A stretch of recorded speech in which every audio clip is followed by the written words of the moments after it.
Hello, ladies and gentlemen, and welcome to the Golfing Greenkeeper podcast. My name is Steve Smith, and I'm your host, and I've got a cracker of an interview coming up for you on John Deere Golf Keeper of the Greens. It's time to get excited, get ready. You are going to hear a very, very passionate individual that I'm about to speak with. This is episode number 104.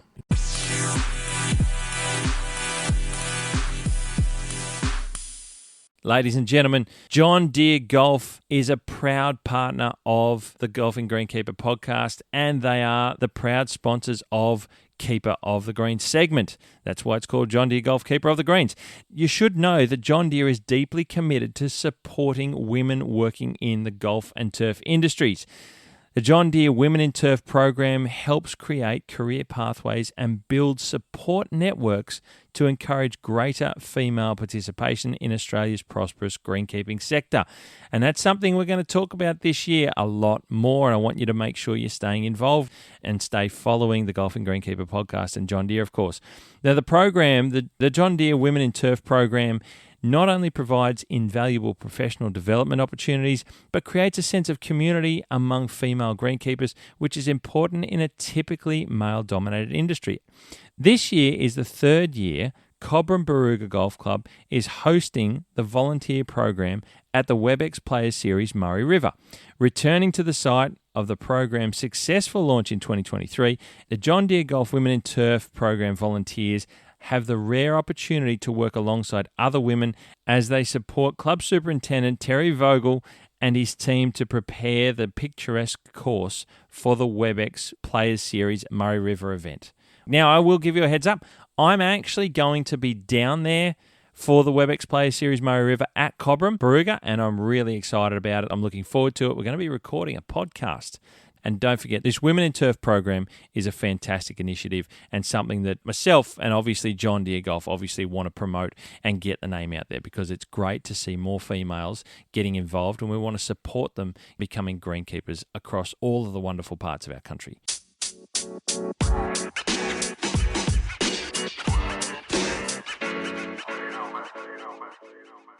Ladies and gentlemen, it's John Deere Golf Keeper of the Greens, and I have on the line, we're going into Victoria. We all love Victoria, Victorian golf. So we're going back to Victoria, and this one's a phone conversation. I have on the line Kate Rainsbury, who is the new greenkeeper and in a new role at Sorrento Golf Club down the Mornington Peninsula. Welcome, Kate.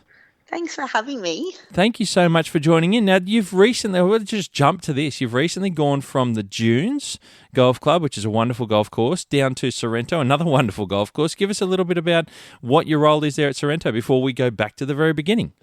Yeah, so about 4 months ago, I was selected as the third in charge, which is also called foreman, at Sorrento. And so now I'm here, and I was 8 years at the Dunes. Wow, wonderful stuff. What a great step in the career.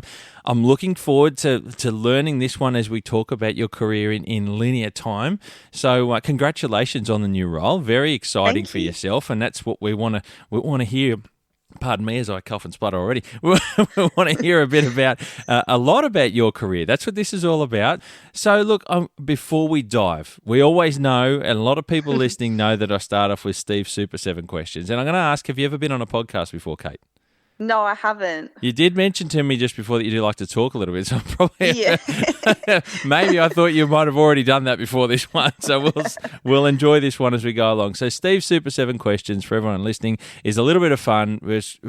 I have previously said they're quick fire, but this year is 2025, and I think we all enjoy listening to the reasons why. So feel free, Kate, to elaborate on these answers if you choose. And it's no longer Steve's quick fire Super 7. It's just Steve's Super 7. So we get an insight into your thoughts and feelings about things. You ready to go? Yes, sounds good. All right, number 1, sunrise or sunset? Definitely sunrise. You're a morning person? Yep, definitely. Very definitely. good. It looks beautiful in the morning. It also helps as a greenkeeper, I'm sure. Yes, definitely.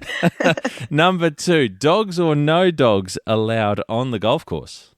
I think it depends on the golf course and the type of golf course. Sure. I feel for maybe the private golf courses and and the types of members that are there, maybe no, unless, of course, they want them to be there. Yep. But for maybe the public courses or the more relaxed, then yes. I know at the dunes, on the Cups course, they are dog-friendly.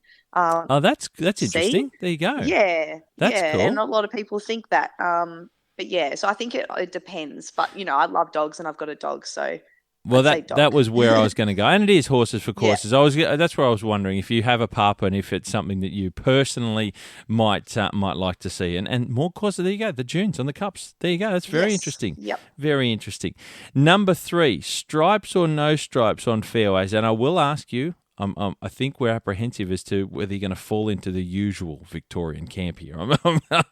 I'm interested to see. Yeah, I think I'm no stripes. I think I like the natural look. Yep. And yeah, it depends on the quality of your turf as well. On how the stripes come up. Yes, true. But if you've got striped tees, striped greens, and then striped fairways, sure. But I think definitely for at Sorrento and the dunes, the shadow cut was the perfect look. Yep, very nice. Good to hear. Bit of insight already. This is what we like. Number 4 is a new addition to Steve's Super 7 here, and your second cab off the rank for 2025, Kate. So I'm just throwing it out there. You're starting very early on. You're trend setting already. You don't even know it. Number 4, painted whole lips or not painted. This one, I'm curious to hear what people think. Oh, through comps, they look amazing, but as soon as they start to kind of wear off, I feel like they look a little bit, cheap. I do like no paint, I feel though. Yeah, I'm thinking no paint. Okay, very good. It's a new one, so I know a lot of people haven't got a preconceived notion on just banging one out. So interesting to hear you talk through that one. Thank you. Number 5, what is your favourite grass variety? You haven't got the experience of an Idris Evans over in Perth who's been around for 40-odd years, Kate. So I'm curious to hear, as a younger mind, what your favourite grass variety is. Well, I'm either literally Santa Ana Cooch or A1 bent grass. I feel with the Santa Ana, I feel like you can do almost anything to it and it doesn't die, except for even round up to a certain extent. Yes. Yes. We hammer it with chemicals and the heat, and it could, not be watered, and it just still comes back nice and beautiful and green. And then, with the A1 bent grass, you've just, you've got to be so careful with it. Yeah, it is still a tough grass, and it comes up just so beautifully when it is looked after how it should. So, yeah, I mean, I love A1. I feel like I'll go with A1. A1, okay. And, look, I have to always chime in here because I'm a big Santa Ana fan. And you're right, it's so bulletproof. I mean, the industry as a whole uses it in so many different applications, and they use lots of different things with it in a broad spectrum case as well, which is wonderful. Definitely. But A1, you're quite right. It has quite a beautiful look about it when it's prepared extremely well, which plenty of the high profile courses do, certainly down in Victoria, which is sensational. Thank you again for that one, Kate. That's a really good way to learn about your thoughts there on your favourite. Number 6. Now, I've changed these courses around, but I've kept the idea of the question in. So we're going absent from Victoria, which took me a little bit of effort. So here you go. Preferred style of golf course. So this could be challenging for Victorians. New South Wales Golf Club on the east coast here in Sydney on the cliff edges. Royal Adelaide in more the central type of Australia, between east and west, is Adelaide right in the middle, and the wonderful, sensational, contrasting tones of Royal Adelaide. Or Joondalup in Perth, the beautiful resort course with a quarry course on it and these wonderful wild design features and parts of the aesthetics involved. What is your preferred style in those 3 varied types of courses there, Kate? I feel like, that's hard. Royal Adelaide is beautiful. But then, yeah, New South Wales. Have you seen all of them? I've got to ask you. Not all of them. I haven't seen. Is it the Joondalup? Joondalup. I haven't seen that one. Okay. So I probably won't go with it just because I haven't seen it. Now you're going to Google it, though, aren't you? I can tell. Yeah. You're After going to this find out what it podcast, is. I'll Google it,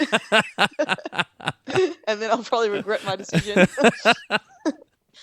I'll go with Royal Adelaide, I reckon. Yeah. Okay. I'll Very stick nice. with it. Yep. Very nice. I'm a big fan of Royal Adelaide, as a lot of people know as well. So I'll join you on that one in this instance. It's a Perfect. good choice, a good choice. And the final one, number seven. Number 7 is, which golf course in Australia would you like to visit tomorrow and why? It could be for any reason whatsoever. Doesn't matter. Which one would you like to just go to tomorrow? Well, they're both sort of similar, but either Port Fairy Ooh. or Barnbougle.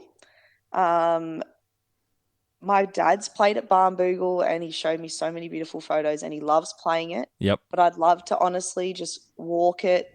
Being so close to the ocean is just amazing, and the quality of the turf and, just how open it is. But then Port Fairy is also, very similar on the cliffs. And, yeah, I'd say like one of those. I'm not sure. Port which Fairy one, is but, yeah. probably understated to the rest of the country. We hear a few Victorians are parochial about Port Fairy, I think, in the understated stakes, but a lot of the rest of the country probably don't even know what it is or where it is. I know, yeah. It's over on the western, isn't it on the western side of Melbourne down Great Ocean Road? Yeah. Yeah. No, I thought that's where it was, but even I don't know a lot about it. But I have heard lots of people talk about it. There you go. Port Fairy or Barnbougle. Fantastic, Kate. Thank you so much for Steve's Super 7. Interesting answers, and I think it's going to be more interesting as the year goes on and we hear from lots of other people, which is the idea. Now, we've had the icebreaker, Kate. It's time to get serious. No, I'm only joking. We don't get serious. Love it. What we do is we want to hear, and I would love for you to share with us your greenkeeping career, how you started, how you got into it. Probably more importantly is probably one of the ones that I jump in, because I don't get to talk to too many female greenkeepers in our industry. We know that you guys don't make up a great percentage of our industry, and it's something that I would like to learn more, and certainly good to hear more about more female greenkeepers, how they get into it, because I think that's going to also help us understand a little bit more and share with us what you enjoy about it. So take us back to the beginning. How does Kate Rainsbury fall into the idea of wanting to become a greenkeeper? How did it begin? So basically, when I was 15 or maybe 14, I became a member at the Dunes, and I started getting golf lessons, and I needed an after-school job. So they said, why not, become a cart kid? So I, put all the carts away, washed them, collected the range balls, and I did that until I was 18, basically. Right. Yeah, so it was just an after-school job. I earned some money and, got to be out on the course and play it as well as work there. And then I was meant to go to university after I finished high school, but I was going to have a gap year first. But then COVID hit, and the courses I was meant to do were conservation and land management, which was 2 years, and then 4 years of environmental science. Yep. And I thought that's 6 years in university, and then I have to then find a job. And, you'd hope to God that I was passionate about it after 6 years. Yeah, that's always a bit of a question, isn't it? Long time. And so, yeah, COVID hit, and I wasn't really working in the bar and the restaurant and the drinks cart a lot, because there was no golfers really. And so I helped out on the range with some of the guys and collecting the balls, and I got to talk to some of the greenskeepers, and I saw the mowers going around, and I thought, why not? Like, I wonder if this is something that I'd be able to have a go at and see if I like. And so Simon, who is a super of the Dunes and was also the general manager at the time, said, well, let's get you started, which was in September. And if you like it, then we'll sign you up as an apprentice. And so I started, and then 2 months later I was signed up. Wow. And 4 years later, I finished my apprenticeship. And now I'm in the middle. I've just finished my first year and about to start I'm into my second year of my diploma. Wow. That's huge. That's awesome. Yeah. That's interesting to get into golf, and it's not uncommon that you get, I suppose, an interest and a bit of an understanding of greenkeeping because you're in and around golf. So you're a golfer first. Is that the right way of saying it? Yeah. And did you enjoy golf? I take love it you golf, and I had I took a break from it from a little bit when I started when I was more into working in the bar and restaurant. And then, some of the guys would go on the range after work and, we'd be able to play on the Cups course or the Dunes. And so I picked it up a bit then, and then I had another break. Now I'm at Sorrento. I play most Tuesday afternoons with a couple of guys. And I've just actually just got my received my new clubs. Oh, so nice. I got a new driver and hybrid delivered yesterday. Which was the straight last up. one. So I've got to test those two, but I've tested the others and I'm in love. Wow, that's awesome. So hang on, Yeah. I'm just trying to put all this into perspective a little bit, if you don't mind. So you've got a new set of bats and a new driver, and you've been on a podcast to start 2025. Now, I just got to put it all in. It's a good start. That's fantastic. What sort of clubs did you get? I've got to ask. So I got the Ping G 430 driver and hybrid. Yeah, so very good clubs. And then I've also got Ping irons, so a 7, nice. 8, 9, and a putter. And then I got I've got some a wedge, and I think I've got a 45 as well. And then I got a Titleist 56 degree, very which good. is I don't even know the name of it. It's the one that everyone really likes. They use on tour, I think. I don't. Yeah, don't ask me. I don't know wedges. I mean, I just know my club. I've got my clubs nearby me, and they are so old. It's really, honestly, my clubs Time for an upgrade. I don't play enough golf anymore. That's the saddest part. Fair Mine are enough, about 20 years old, I reckon. They're Bridgestone. They don't even make them anymore. There's no such Even thing. better. They're now considered antiques. That's terrible. But you've got to. Well, that's good. So do you find? I'll ask you this one already.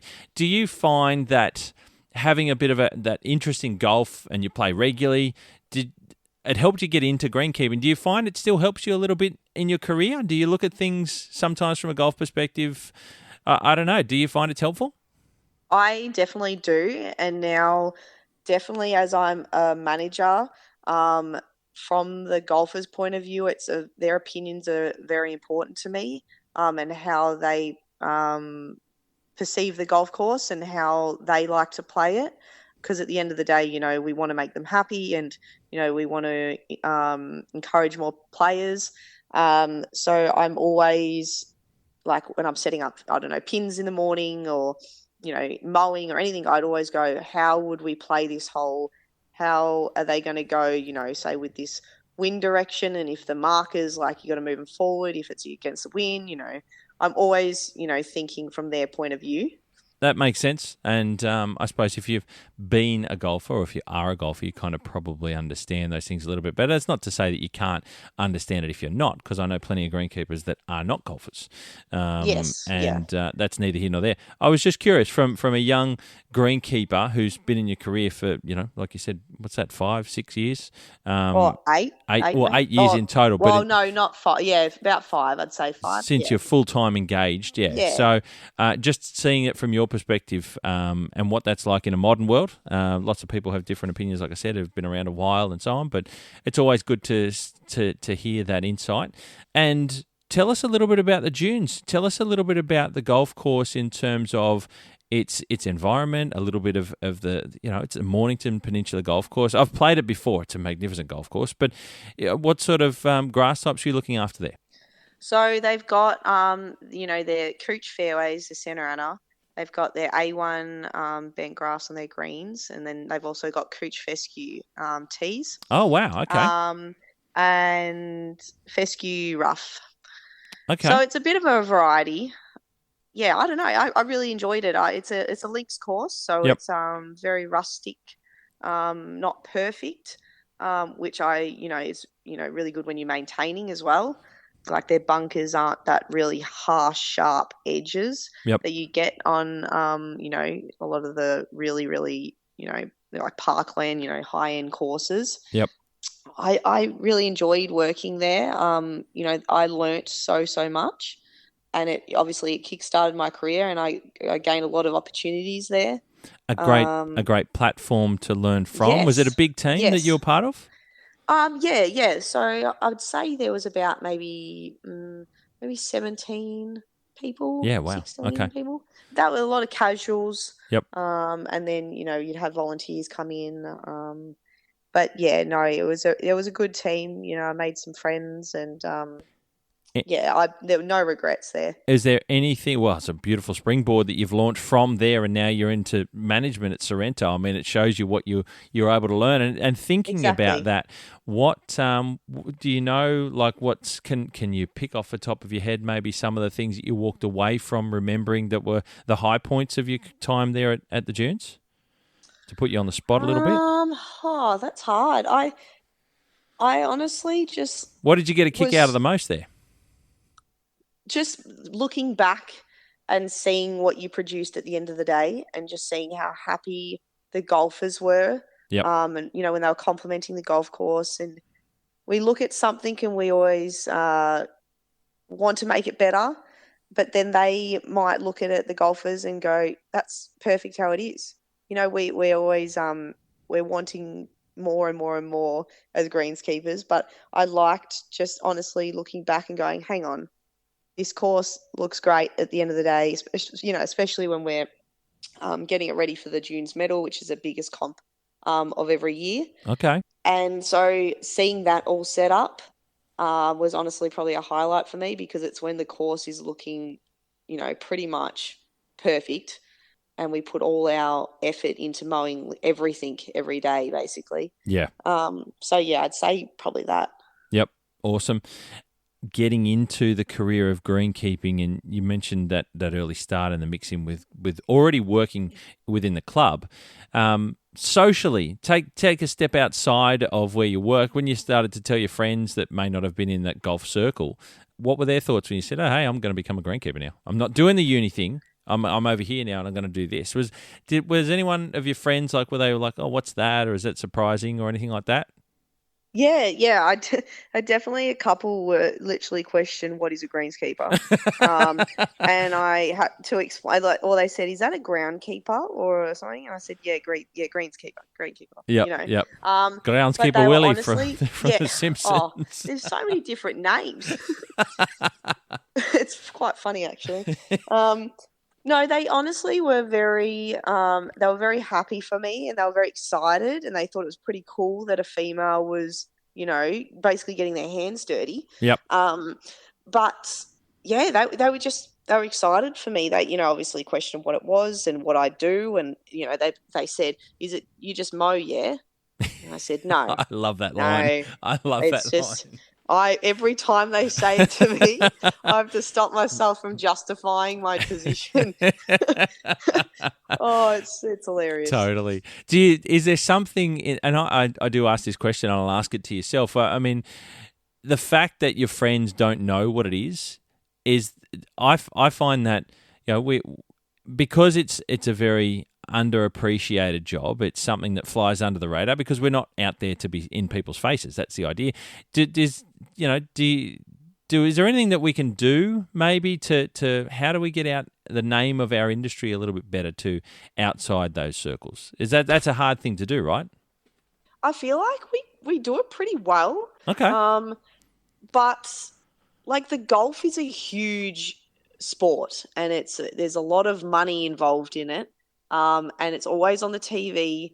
It's, you've got your Masters and all the big competitions, and so everyone knows about it.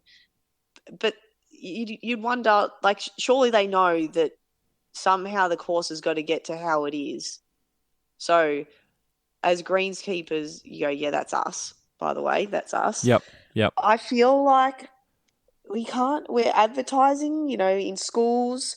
I feel like in schools they're pushing it in ways. I know I was involved in a promotion video for greenskeeping recently, and that's just to try and get the young ones involved in it, coming out of high school if they're unsure.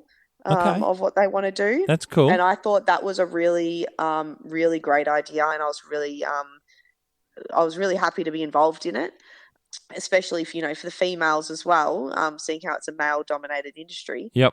So definitely the promotion videos in schools, start them early, because once they're out of school, unless you're hearing them from others, like from mouth to mouth, like you don't really you don't hear too much about it. It's interesting, and that's great to hear, really, to be honest, down there, that you're involved with those videos in the schools down in Victoria at some capacity, that's what's happening, which is very, very impressive to hear, and I'm really pleased by that. Maybe there's a little bit of more airtime on television. Like you say, we see the Australian Opens and we see the WebEx Player Series and all those sorts of things. I wonder if maybe we can nudge to the producers of some of the television broadcasts and say, hey, give us Greenkeepers a little bit more airtime, people. It doesn't take a lot. I definitely think that's a good idea. Yeah. Show us mowing more, show us hand watering. Yeah. Just any of the last minute, problems that they might have that they have to quickly fix and just go, wow, they just did that before they teed off.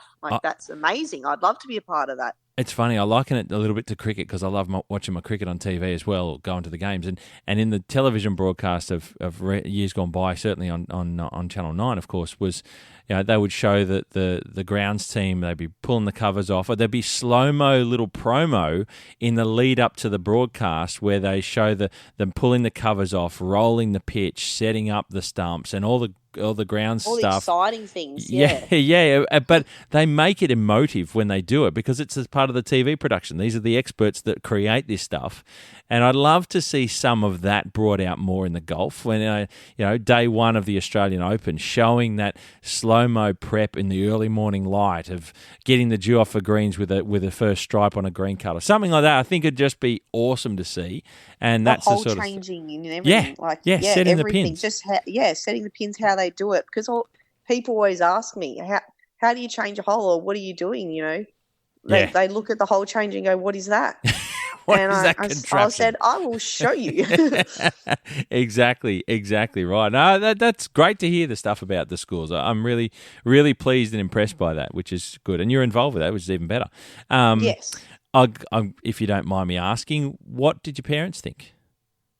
They were actually, they were very encouraging, and they, obviously because uni costs money. I mean, I was going to have to put in for that, obviously, but it was something they thought, hey, we could see you doing this, and if you like it, then go ahead, because, whatever makes you happy, whatever you're going to be really passionate about, and if you're not passionate about something, why do it? Yep. So they were, they're so proud of me now.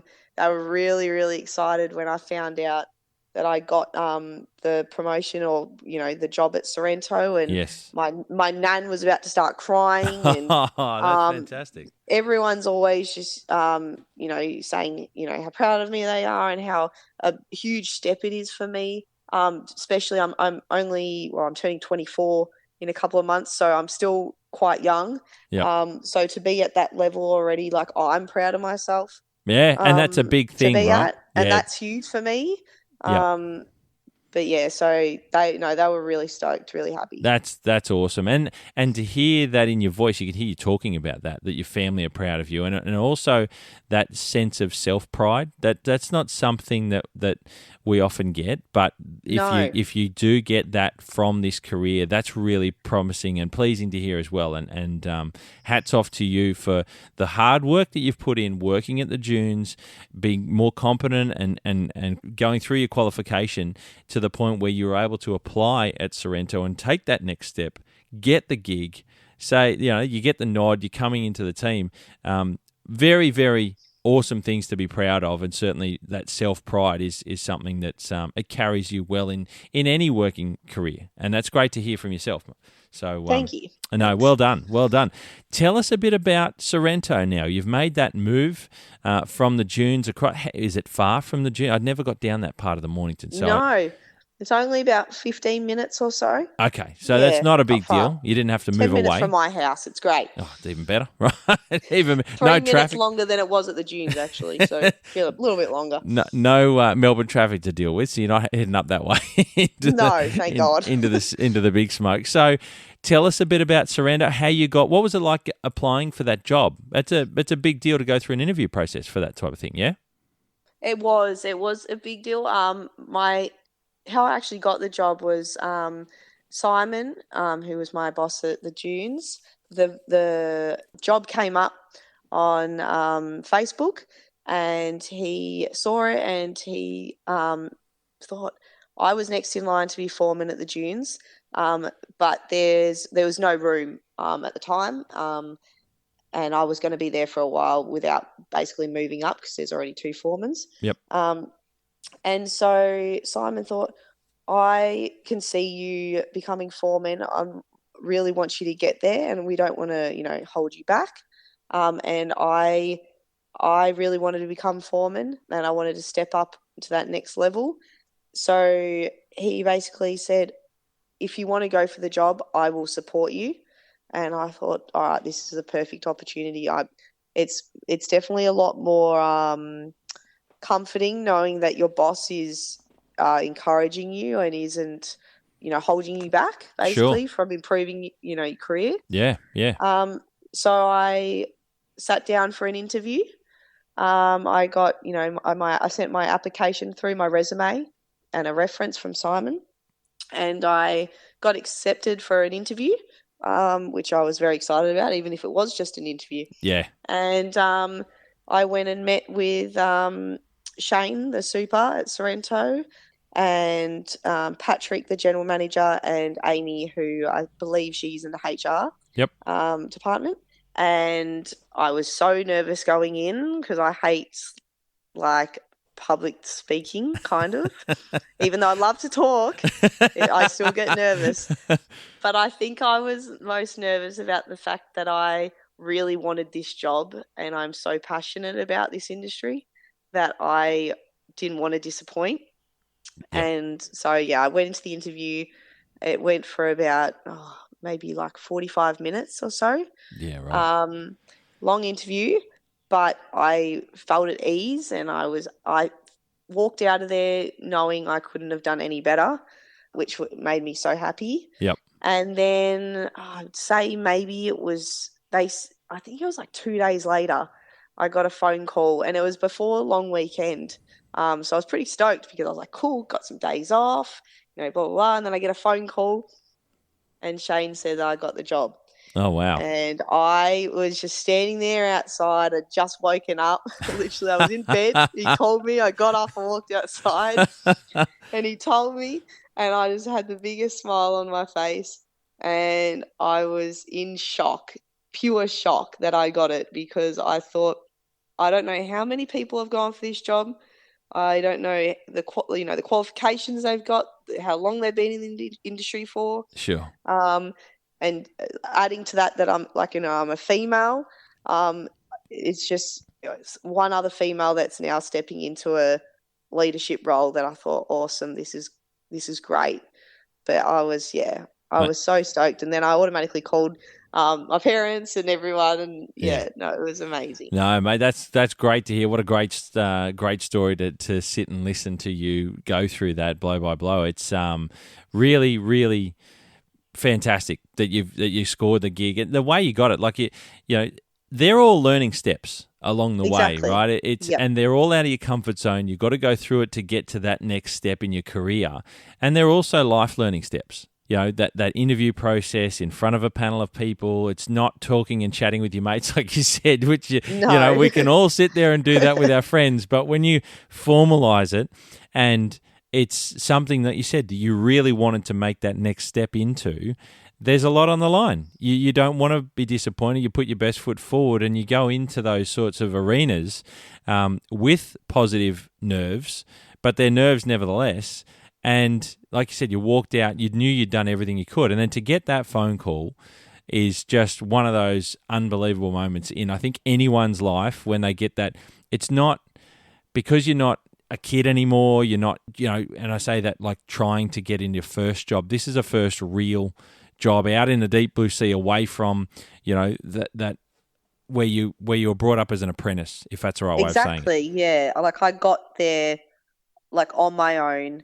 I answered the questions without any help in the interview. It was something that I did and that I was proud of. And like you said, you're competing with, you don't know who. I can tell you now, Sorrento has an incredible name in the industry around the country, let alone in Victoria. You were competing against some very, very skilled people that you put your name up against theirs, and you come out on top with that decision. Yes. to give you the opportunity for the role. So, I mean, that is an achievement in itself, getting the job. And then, what was first day of work like in the new role? I was honestly a little bit nervous because coming in as a manager, like the name of a manager, and only really just coming out of my apprenticeship as well. Yep. I was so excited to learn about the course and to learn from Shane, and obviously I still am. I've learned so much, but I was nervous just to meet everybody and how they were going to be able to work with me. Yep. But that soon disappeared. Everyone's been really lovely and, supportive, which is great. But yeah, I was just so excited to just, get started and see the course and figure out where the first hole is and where the 18th hole is. And that's probably the hardest part, I reckon. Learning the layout. It's I was excited. Absolutely. Fantastic to hear. And you've settled now 4 months, did you say? Is that how long you've been there now in the role? Yeah. You settled in, you got your feet, you're a bit more comfortable now and really starting to take on the role and enjoy it? I think so. Yeah. Definitely within the last month I've found that I've stepped up a bit in the way that I'm managing. Yep. Because I'm feeling more confident with the course and just knowing the course and how they work. And what you can give to the team and how you're working out all the new working relationships with everybody. Yeah, right? Exactly. Yep. And very, very, very interesting to see. I'm curious to see, how is the golf course site different to the dunes? Are they different? What are some of the differences you can talk about the site itself, the grasses, the site, the soils, maybe wind, any of those sorts of things? What are some of those differences that you're going to be dealing with? That's you did that over there at the dunes, and now you got to not only do some of those things that will carry over, but there's going to be a lot of things that are new that you've got to learn to manage. Well, to start off with, Sorrento have couch rough, so that I'm not used to that. I'm used to fescue, so seeing the fairway go couch, and then the primary or the step rough or whatever you like to call it, couch, and then the rough couch. And when you're mowing, it's like, hang on a minute, wait, where's that's the primary? Is that the primary? Yeah, and then so that was a tough one to start with, especially mowing fairways. I was like, where is the primary? Yeah, okay, that's interesting. Because the length between the two isn't actually huge. Yep. Like, it's not a big difference. So that was one. There's a lot more trees. Okay. So the leaves and everything are a problem. So I can imagine up towards the city where they've got all those, huge trees and everything like that, and they're constantly blowing fairways and greens. Well, we've got that problem as well. So that's one other thing that you've got, you got to have people doing, another job that you have to think about. What I'm about? Not even sure. What about? Is it sandy soil, much like I think the dunes very as much. well? It's similar to the dunes. Yeah. Yeah. Okay. Yeah. So that side of it you kind of understand. It's not like you've gone from sand to heavy soils or anything. No. Because of the dunes was they're quite close to the beach, but Sorrento's very close, and they're very acidic down at Sorrento. Okay. So they've got a desal plant. They've got their dams, and they've got a fairway dam, and then they've got a greens dam. So the water for the greens is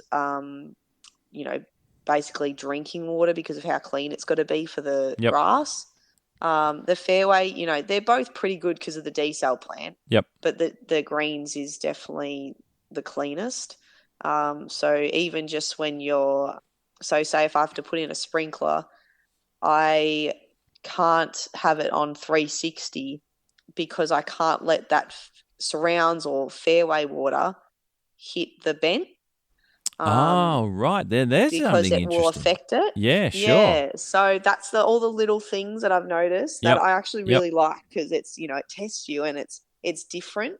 Yep. It's but yeah, there's just certain little things that I'm learning about and that I'm loving learning about that I'm not used to. And that's really good. That's one of the questions I was actually going to ask you is what's something that you've found that's really enjoyable about greenkeeping? What are some of the more interesting jobs that you've enjoyed the most in your career? Is it something that you're always finding around the corner? There's something new. Every day I'm learning something new, you know, with spraying and you know, learning about new chemicals. And like, honestly, my favorite thing is just on a weekend day or when I'm in, which at the moment over summer, it's most weekends, first thing in the morning, no one's there. It's pretty dark. You start at negative o'clock. 0 dark 100, as someone used to tell me. Literally. And you're hand watering, you're standing on a green and it's just so peaceful. You're just in your thoughts and you're just looking around the course and watching the sunrise, and you just feel so lucky to be there. Like, no one else is there. No one else can see what you're seeing, and they don't understand how in love you can be with, you know, a job basically, which is where I'm at right now. That's unbelievable. I'd say that's probably the highlight is just being at the course and just observing. That's so good. That's so well said. It's funny because I think I said something similar in my episode 100 where Nico Douglas interviewed me, and I was kind of like, you know, I love the mornings when you're the first one there opening the shed, and it's dark and it's silent, and then as the sun is breaking dawn, you hear the different birds starting to wake up, the different animals, and then the layer by layer of sound as the world wakes up around you. Not many people get to hear it in that silence. You hear it, you know, as you're walking down the street, you'll hear more cars and more things. But when you're in a magic environment like a golf course, a living space, it's like being out on a bushwalk on your own or camping when it's only you. And there's not even anyone else there with you. It's something that not many people even do camping because they go with family or with friends. You're the only person there, and you're hearing all these sounds so beautifully well and so intimately that it's so peaceful, like you said, but it's also so beautiful. It's unreal. Well Definitely. said. Well said. I'm glad you said it that way. Do you have a good machine to use? Do you like any particular types of machinery or types of jobs you like to do, like cutting fairways or anything like that? At the dunes, I used to love cutting fairways because it was just such a cruisy job. Like, it was, you know, I was an apprentice. It was cruisy. It was nice. You got to wave to all the members as they go past, and, you know, make some, you know, nice shadow cut, try and get it straight. But now that I'm at Sorrento, they hand mow at Sorrento and they didn't at the dunes. Greens, that is. Yes, sorry, yeah, the greens. So, I was thinking, for anyone out there thinking of hand mowing fairways, we're not going there, people. We're not going there. That's not a thing. That is not a thing. That would take me years. I would hate that. No, so hand mowing greens has got to be probably my favourite thing now. A lot of people go, really? That's interesting. Because I'm not used to it. It's something new, and trying to nail my straight lines with such a little machine. And so when I finally do, it's like the most exciting thing, and I have to tell everyone about it. It's harder the smaller it is, right? If you're on a big ride on triplex, definitely. it's a piece of piss to do a straight line, it's so right? easy. Even though you can still put weapon bananas in, but you can still do a straight line. The smaller the machine and the easier they are to move by accident, you will have zigzags everywhere. I make everyone drive past the green that I think straight, and I go, hey, have a look at this, guys. You know, check this out. I've only been doing this 4 months. Oh, punching out the lasers. Got to love it. It's Yeah, some days are not so good. If I've got no dew, then no, good luck to me. Are there any parts of being a greenkeeper? Again, I like to hear this from young eyes more than old eyes. Are there any parts of being a greenkeeper in your career that you find more challenging that you probably weren't expecting?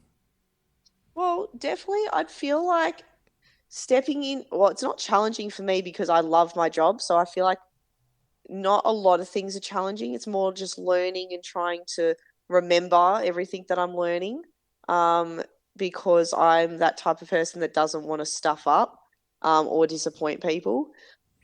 So just trying to take everything in sometimes is a bit of a struggle because I try and absorb a lot. But no, not really.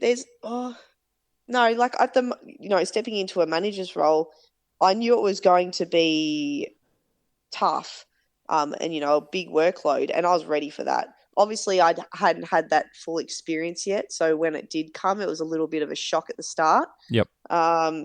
Just the hours I was working, and we didn't really work overtime at the dunes, only on the weekends.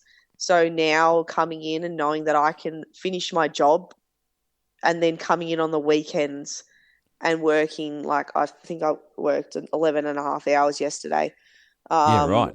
Because we're in the middle of club champs and they're on the Sundays at the moment, I believe.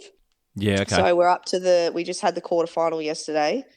So just the amount of hours working and trying to find that rest period for me, I'd say is a little bit challenging at the moment. But that's also just summer, and that's everyone. Yeah, yeah. Every job's busy at the moment. Yeah, it gets like that, especially if you've had, like, we've just been smashed in here in Sydney with some storms and rain.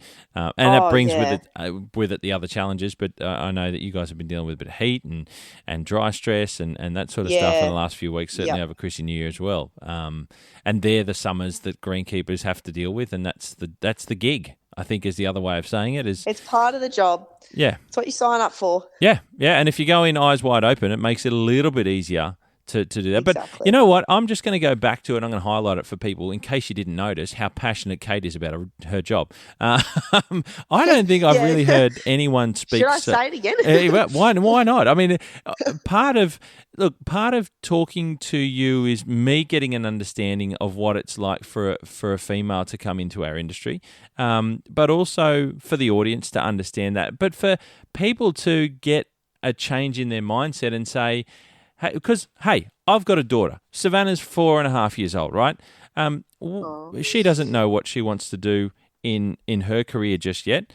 I don't know what she wants to do in her career just yet because she's a little bit young, right? But what it does, though, is it gets me thinking, because I've been a greenkeeper for most of my working career, is it starts to go, well, hey, hang on. I probably didn't have the bias as such anyway, but it gets me thinking that there's a real opportunity for Savannah to be a greenkeeper if she would choose. Exactly right. And in a time, and I've said this over and over again, in a time when the golf industry, club industry is trying to get more staff, there's a lot of clubs across the country that can't get enough staff.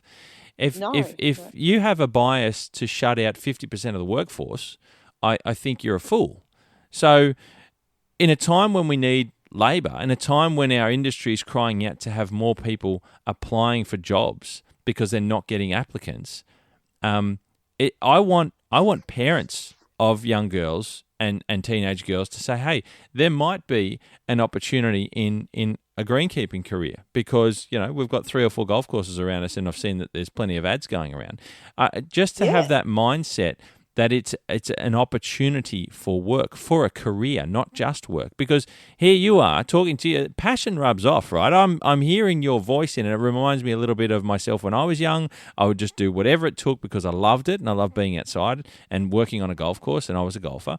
But it rubs off. People hear that and they go, shit, Kate's on there just banging on about how much she loves being a greenkeeper, and I don't. 3 hours, honestly. Yeah, and they're probably saying, I don't know, any females that would even have ever considered greenkeeping or working on a golf course or even working outside. That maybe that's something we can open our eyes to. I want to highlight that because it's great to hear your voice and hear you talk about it so passionately and how much you're getting out of that career that you're in and how much you've enjoyed the steps along the way. You're early in your career. You've got your whole career ahead of you and you're kicking awesome goals along the way, mate. So it's great to hear all that. But I'm picking up on the passion and highlighting that for people to go, hey, there's something more in this. So we can try and do more and just open our eyes a little bit to different different ways. I feel that tens, I don't even know how long ago, in the 1990s, 1980s, all that, for females to be in a trade is uncommon. And now I see a lot of females, chippies, plumbers, electricians. Yeah. And so if they're looking for a job that is it's not hard on your body, you're not going to get to, 45 and your knees stuffed or your back stuffed or, you're not going, that'll be from playing still sport. going to, That won't be from greenkeeping. No. Like I know, for instance, a guy I used to work with at the Dunes. He's 78 and he's still working there. Wow. And he's a casual and he comes in on the weekend and he works 2 days during the week and he loves it. And I feel like for females, if they can see if they're worried about their body at all throughout their career, if they're choosing a job just because they're worried that, they might get hurt or they won't be able to lift something, then I feel like greenskeeping is definitely a job for them because you're working in an environment where if, for instance, you can't lift something, I don't know, a bag of fertilizer or whatever, someone's always there to help. You're never alone. Yeah. Yep. So I feel like with females, this is a great career path for them. And it's something that they will learn a lot within themselves and about others in. So, I think it's definitely a good option for females coming into this day and age. Yeah. And it's a great collaborative team environment. Like you said, you're not working alone. You're working in a team. There's always people around you. When it's cohesive and it's done well, it's a great work environment. And exactly. There's lots of branches that you can go down. Once you also get a start in greenkeeping, once you do your trade, you can branch off into all sorts of different things as well. I mean, I look at a Menina Gilby from Glenelg, and now she's branched off into other things along with Kate Torgerson and in vegetation management and these other realms. It's a great place to start. Is kind of the other thing I like about it. Well, I've had so many opportunities since starting my greenskeeping career. I won a scholarship early last year through John Deere and Brant, the VGCSA, to go to New Zealand. Oh, this is the New Zealand one. Yeah. Tell us about this. I think the applications have just closed today. Yep. So, I'm very excited for whoever wins it.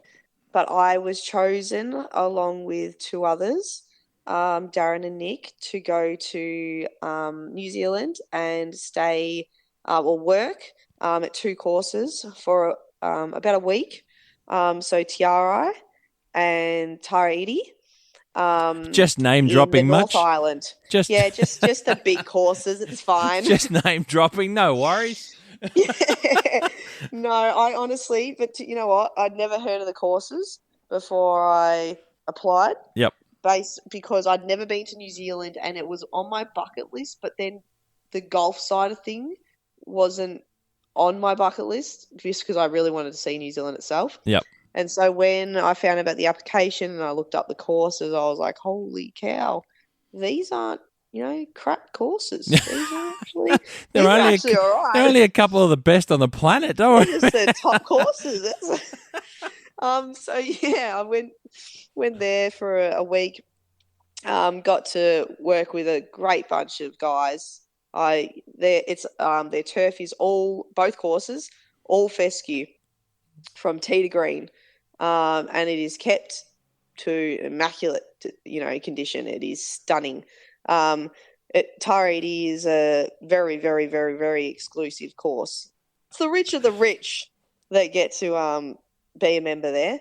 They fly in with their helicopters, and it's right on the water. So if you hit your ball a little bit to the right or left, depending how you're playing, well, you're in trouble, which I was. So yeah, we got to work there, and I got to play golf as well, which was pretty cool. That's unreal. I learned a lot about, they're just Kiwis in general. I never been to New Zealand before, so it was really interesting just to see how friendly they were, and how they love their job as well as much as I love my job. So it was really awesome. Yep. But they have, a lot of internationals come in. So there was only really like a handful of Kiwis there, and the rest were internationals. Similar to Sorrento, we have a lot of internationals, and we encourage them every year. So yeah, we only literally have a handful of permanent staff. So it's really interesting to see how it all works. But yeah, so a week over there. And then I spent an extra week in Auckland. I got to ask Anita Mitchell that I bumped into in the Adelaide conference. I think she's at TRI as well. I don't know if you ever bumped into her. But a shout out to Anita. I don't know, but she come and saw me when we were at when I was at the conference in Adelaide a couple of years ago, and she'd come over from winning a scholarship to come back. And it's great. These are great things, right? It's this helping you travel. And that's the industry, and some of these scholarships are wonderful to be involved with. If you're getting selected, you can get to go to see other parts of the world or even the country and learn a lot of things, pick people's brains, see what's out there, and then there's other programs around that'll get you to go and work properly in other places and experience some of the biggest tournaments on the planet. And like the Ohio State program, and I'll mention that one as well, Mike O'Keefe. But, I mean, these are the things that our industry can afford you, and you've already had a little taste of that stuff, and that's brilliant to hear from. I mean, John Deere are obviously sponsors of this podcast episode, of Keeper of the Greens, and I love working with them to promote our industry and do these segments on the podcast. But talking about the opportunities for women in turf, and that's one of the things that they are supporting. They've got their program, which I'm going to be at, and I've got to mention at Cobram Barooga for the WebEx Players Series Murray River. But the fact that they're sponsoring the one program with the VGCSA and Brant, obviously, to get to New Zealand, these opportunities are incredible, not only for greenkeepers, but also women getting into the field of greenkeeping in our industry. Definitely. I was really honoured to have been selected to go with the amount of people. I'm not sure exactly how many, but I'm sure it would have been a high number of people that would have gone for this scholarship. And so for me to be chosen and to share my experience with others and, the things that I've learned, and the fact that I get to travel as part of my job, it's pretty cool. You could honestly travel the world and work at a different golf course every 4 months if you wanted to, and even less. And you're quite right. And I've heard some, and thankfully I've also been able to interview lots of people and hearing their stories of where they've worked, whether they've been involved in programs or just got jobs all over the world and in the field of greenkeeping and wonderful golf courses and beautiful environments and wonderful people in different countries and the experiencing culture and close community, and there's so much involved that in I suppose sometimes intangible in a way that's hard to get that across the line when you apply for your first time to be an apprentice greenkeeper, right? I think these are all the things that I love to highlight for our industry and talk about, because there's so many wonderful things, and I think it's great to hear your stories about it too, Kate. It's thank you. It's fantastic, and your passion. I go back to your passion. You got plenty of it, too. I can hear it through the phone. I love it. It's so good. Tell me a little bit about yourself and your career moving forward. Where do you see yourself going, Kate? Have you got any, here's the next step. You're going to focus, obviously, on your role at Sorrento. We're not diminishing that at all. Of course, it's a wonderful and a significant opportunity in your career. But where do you see yourself going? What are your thoughts? My end goal is to be super.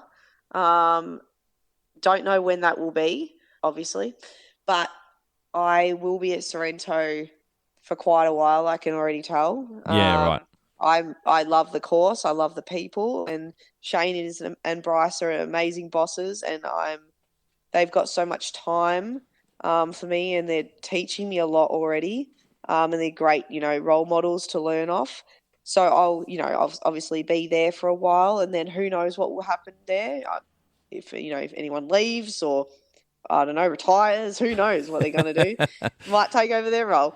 But I do want to travel at some point where, I want to travel for like a holiday, but also possibly work later on. Yep.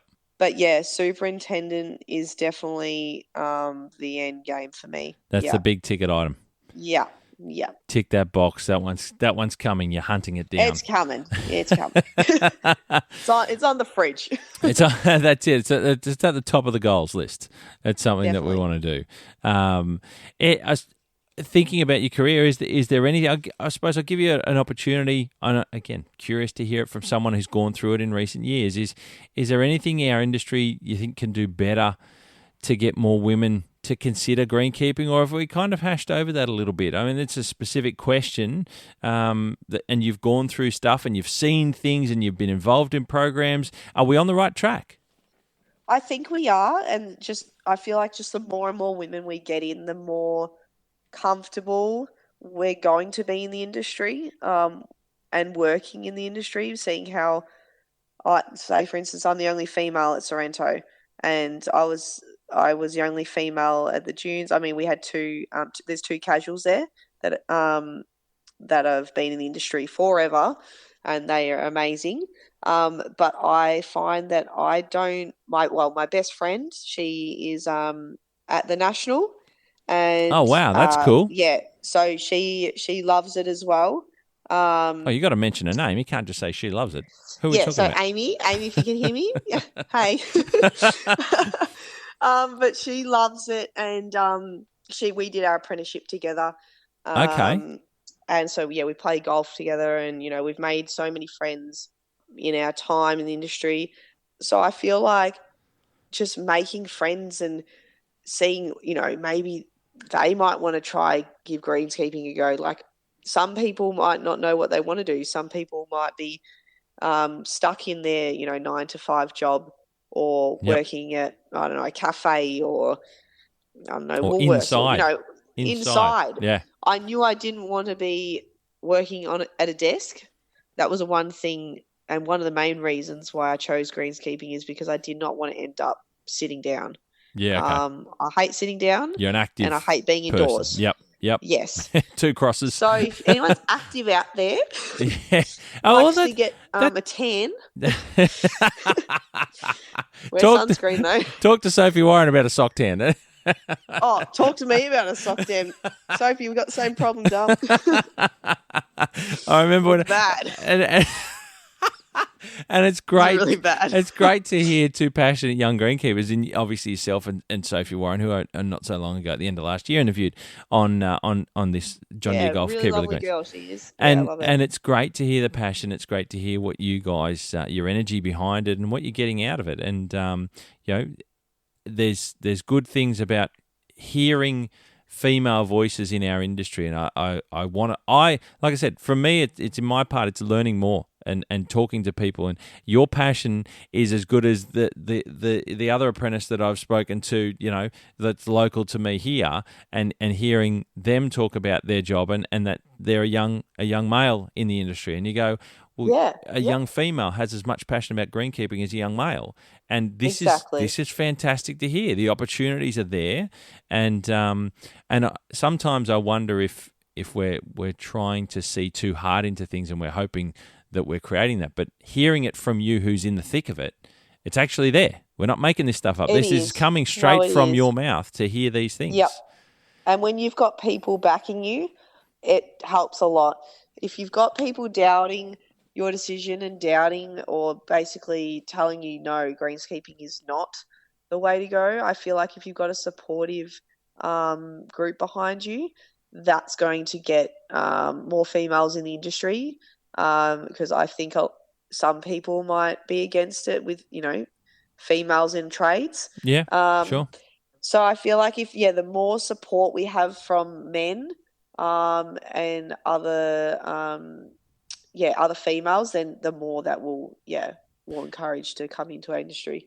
You've got a lot ahead of you, and you're working under some incredibly intelligent and experienced greenkeepers there, and Shane, the superintendent at Sorrento. So, mate, it's you're on the front of some pretty impressive knowledge at Sorrento. Yeah, I'm very lucky to be where I am now, and I'm really excited and ready to learn and move forward and just try and gain, absorb as much knowledge as I possibly can before taking on that next role. Whatever that next role is that you exactly, and it could well be a superintendent's role, which is the knows? goal, but who knows where it'll be. But mate, Kate, look, I think that's a wonderful place to finish our fantastic conversation on John Deere Golf Keeper of the Greens. You've been a fantastic guest, and it's great to hear your career path to date. Certainly, your passion is going to rub off on everyone listening. Kate Rainsbury at Sorrento Golf Club, 3IC at Sorrento. I really do appreciate you taking time to share with us your career journey and what the future holds for you. And I really appreciate you doing the things that you're doing and showing your support and putting yourself out there for not only greenkeepers but also females in the industry, mate. So congratulations on all you've achieved so far, and I look forward to following your career. Thanks, Steve, for having me. I really appreciate it.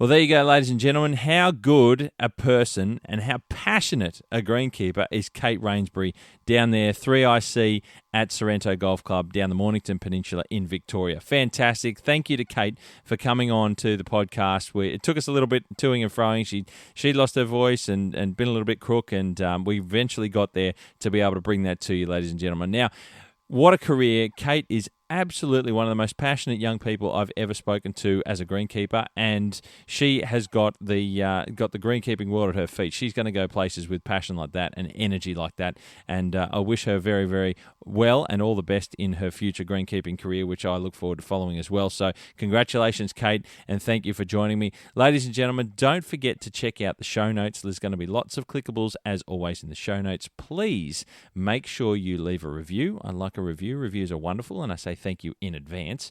Don't forget to please like, share, and subscribe. Pass the podcast around to those who you think are interested in these conversations, interested and passionate about our industry, golf, wanting to learn more about greenkeeping. That's what this is all about.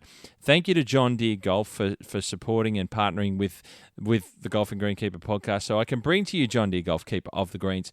It's been fantastic to have their continued support into 2025, and I can continue on having these interviews and bringing them to you and these wonderful conversations with a great plethora of people from right around Australia.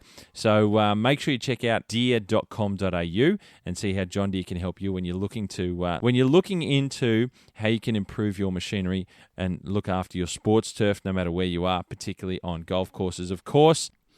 And of course, don't forget, ladies and gentlemen, that I will be at the WebEx Player Series Murray River at Cobram Barooga next week. And if you want to get down and see some interesting golf and see a spectacular event and check out a wonderful golf course, then you need to get over to the Murray River to Cobram Barooga and experience what it's all about. But I'm really excited and looking forward to being part of supporting John Deere for the Women in Turf program. Really excited to be involved down there at Cobram. Can't wait to get over there next week, and I look forward to catching up with you if you're there. Ladies and gentlemen, you hit them clean, we'll keep them green, and I'll catch up with you next week.